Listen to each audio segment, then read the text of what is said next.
Anti-aromatic. So given compound is aromatic or anti-aromatic, how to find out? I am giving rules for anti-aromatic compounds. It also have 3 rules. Rule 1, cyclic, planar and continuous conjugation. And second rule, sp2 hybridization. Planar means itself they are going to be that word. And 4n pi electrons. But Haeckel rule is 4n plus 2 pi electrons. But here different, 4n pi electrons. I am applying for given compound.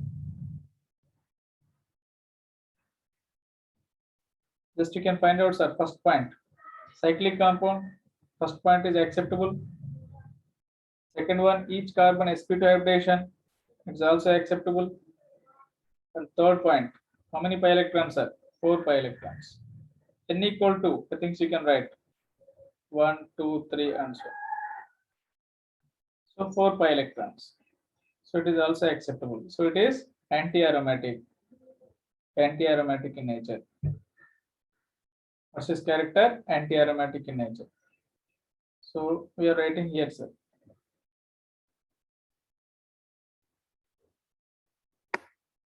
One more example. Just find out following example: anti-aromatic or aromatic. Aromatic rules and everything I explained previous case. Now here, given example is aromatic or anti-aromatic. That's only how to find out. Now, can you try it? Point number 1. Is it cyclic or not? First, cyclic. And alternate pi bonds is there with respect to carbocation, so it can show resonance also. So first point is done. Cyclic, planar, continuous conjugation. And carbocation sp2 hybridization and all the pi bonds also sp2 hybridization. Second point also satisfied. What about third point? How many pi electrons here? Only 4 pi electrons. Only 4 pi electrons. So it is also satisfied. So it is also anti-aromatic compound. It is also anti-aromatic compounds.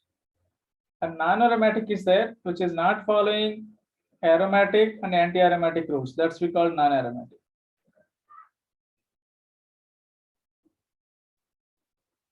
Non-aromatic, which is not following rules of aromatic and anti-aromatic. Those we call non-aromatic. Got it? The compounds.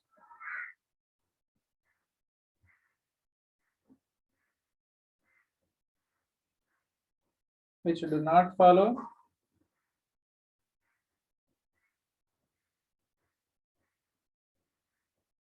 rules of aromatic and anti-aromatic compounds.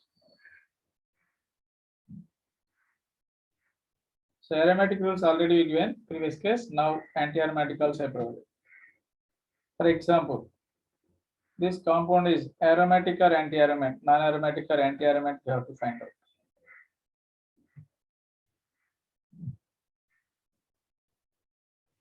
So how many pi electrons are? 4 pi electrons. What is the hybridization here? Each pi bond is there. That's sp2 hybridization. That's very well. If all are sigma bonds, that's going to be sp3 hybridization. So hybridization, not all the cases sp2 hybridization. It have sp3, and it is not showing continuously conjugation. Okay, no continuous conjugation.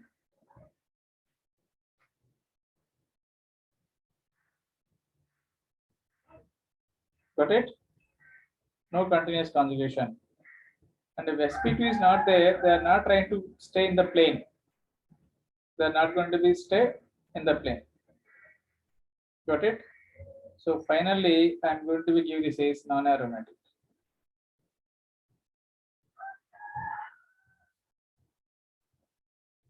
One more is there special example, which is cyclooctatriene.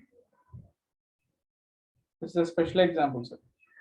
So everyone they are assuming this is anti-aromatic. Everyone they are assuming this is anti-aromatic. Cyclooctatriene. Because it's showing 4n. 8 pi electrons. 8 pi electrons, and it's showing sp2 vibration. But planarity is missing, sir, here. Planarity. This molecule existing as tub shape. It is existing as tub shape. That's why it's losing its planarity. Otherwise, supposed to be this behaves as anti-aromatic. Supposed to be, it should be anti-aromatic. So you can find here how many carbons total here also. So 8 carbons only, sir. I'm going with respect to showing red color dots. 8 carbons. And I wrote here 5 bonds. It exists as tub shape. So it's losing its planarity. This is non-planar. If that is non-planar means that's going to become non-aromatic, non-anti-aromatic. Then only thing is non-aromatic only, no? Non-aromatic.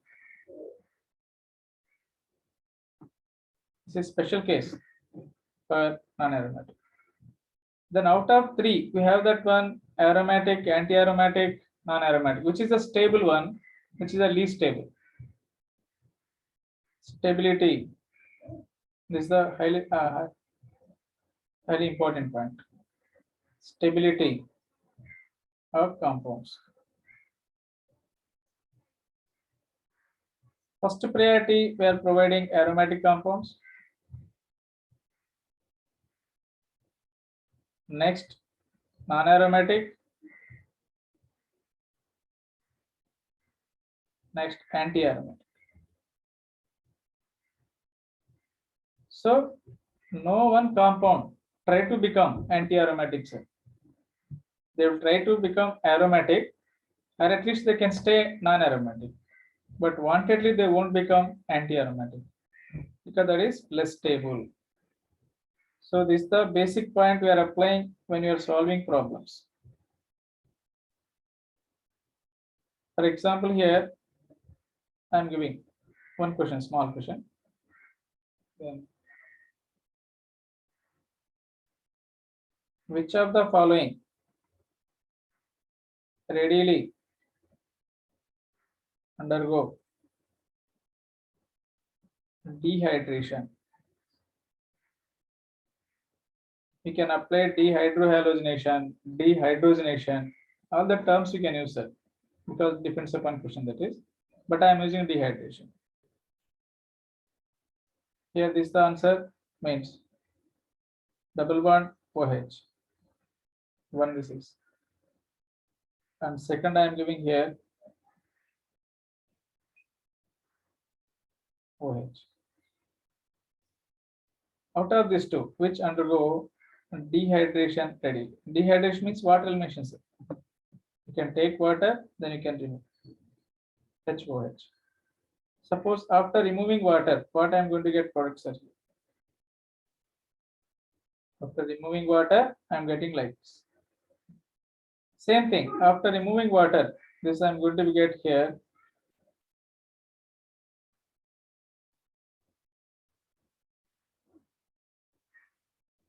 It's a stable compound here. 1 and 2.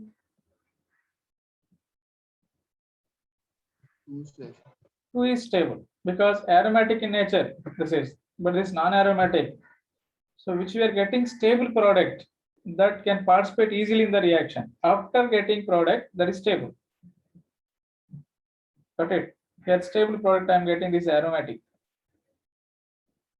So you have to think that when we are doing reactions, this is non-aromatic, sir, because it's not all the atoms in the plane. Non-aromatic. So which we are getting stable product, reaction can move towards that direction.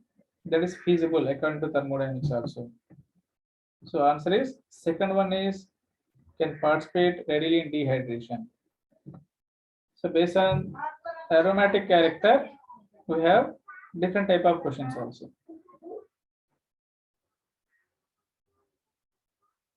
Got it?